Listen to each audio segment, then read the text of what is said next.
Bom, uma das últimas features que o pessoal do JetBrains, ou seja, a companhia que ah, gerencia e cuida do PHP Storm, do PyCharm, do RubyMine, até do próprio IntelliJ, lançou nos últimos meses é a função de um novo modo de gerenciamento de requisições HTTP. Isso é uma longa maneira de explicar um Postman dentro da IDE. Anteriormente ele já tinha uma ferramenta que fazia controle disso, ou que tipo, te ajudava a não ter que utilizar o Postman para rodar requisições HTTP, e agora eles lançaram uma nova, eles estão deprecando é bonito, hein? Depreciando a ferramenta antiga em favor deste novo sistema. Eu tô aqui rodando um projetinho em Laravel, bem simples, eu tenho um SQLite aqui rodando, na tabela users aqui eu tenho alguns registros, como vocês podem ver, ok? Eu vou fazer rapidinho aqui, só para a gente não gastar muito tempo com esse bootstrap, e vou fazer aqui um get. Beleza, então agora se eu der requisitar, se eu rodar uma requisição nessa barra users aqui, ele vai me retornar tudo. Deixa eu abrir aqui como que ele chamava antigamente? REST Client. Isso, Test Full Web Service. Então, por exemplo, se eu rodar aqui, ó, um barra user, vocês vão ver que ele vai me retornar todos os usuários na minha base de dados, certo? E aqui você tem algumas opções, ainda é um método válido, né? Ainda você usar isso aqui, porque é um editorzinho, na verdade é um cliente bem útil, mas a ideia deles de fazer esse novo suporte ao arquivo .http é justamente você poder compartilhar isso com a sua equipe, ou você poder versionar isso dentro do seu projeto, né? Quem já trabalhou com Postman, tentando compartilhar collection, tentando compartilhar variável de ambiente, sabe que é um saco, certo? Então o que dá pra gente fazer? Se a gente criar um arquivo novo, então aqui onde está a nossa raiz, eu criar um novo arquivo chamado routes.http, certo?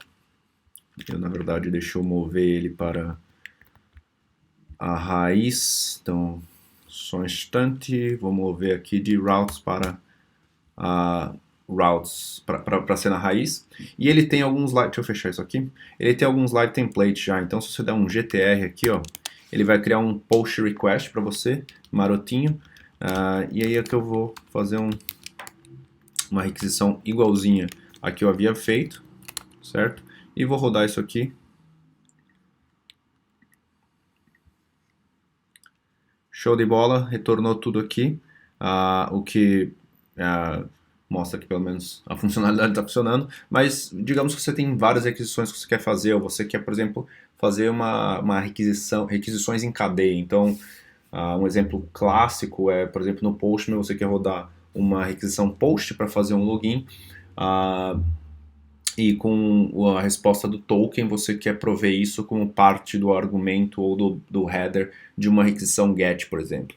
Esse exemplo específico eu vou tratar no segundo vídeo, mas o que eu ia explicar aqui é que se você quiser ter mais do que uma requisição no mesmo arquivo HTTP, é só utilizar esse triplo sinal de jogo da velha aqui. Então aqui a gente pode criar mais uma requisição, então vamos fazer aqui um 127.0.0.1, porta 8000, vou colocar aqui user e vou passar aqui o ID e o accept, vai ser também application JSON, ok?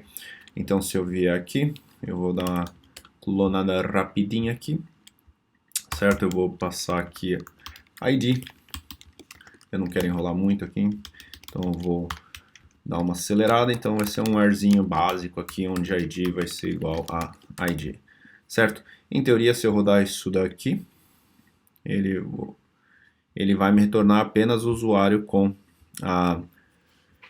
o ID1. E aí o que dá pra gente fazer? Você está vendo que aqui a gente está repetindo diversas vezes, né? A gente está repetindo duas vezes aqui o nosso endereço e a nossa porta. A gente pode extrair isso aqui para variáveis dentro do nosso arquivo, dentro do nosso projeto, na verdade. E como a gente faz isso? Vou vir aqui na nossa raiz, certo, do projeto, vou dar um command N aqui, criar um novo arquivo chamado http client .env.json, certo? Isso aqui vai ser, obviamente, um JSON. Eu vou passar aqui, você pode criar as chaves de ambiente. Então, vamos dizer, por exemplo, que a gente tem aqui development, certo? Aí vai ser um objeto também, em que eu posso passar aqui host, vou passar 127.0.0.1, certo? E vou também passar aqui port, que vai ser 8.000, não 8.009.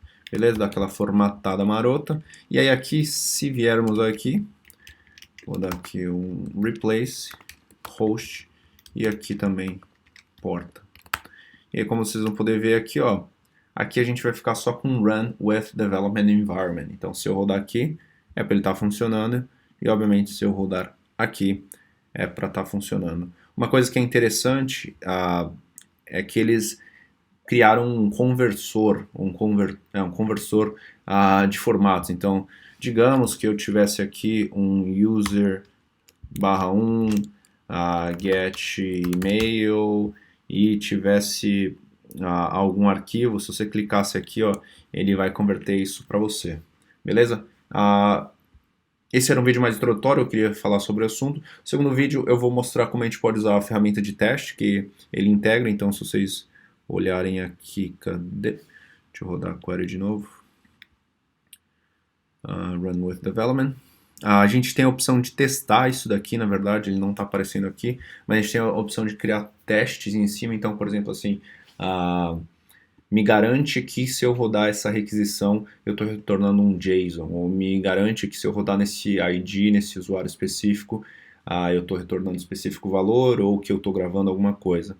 E além disso, eu também vou fazer o que eu comentei há pouco, que é, através de uma requisição, injetar os valores para uma segunda requisição. Beleza?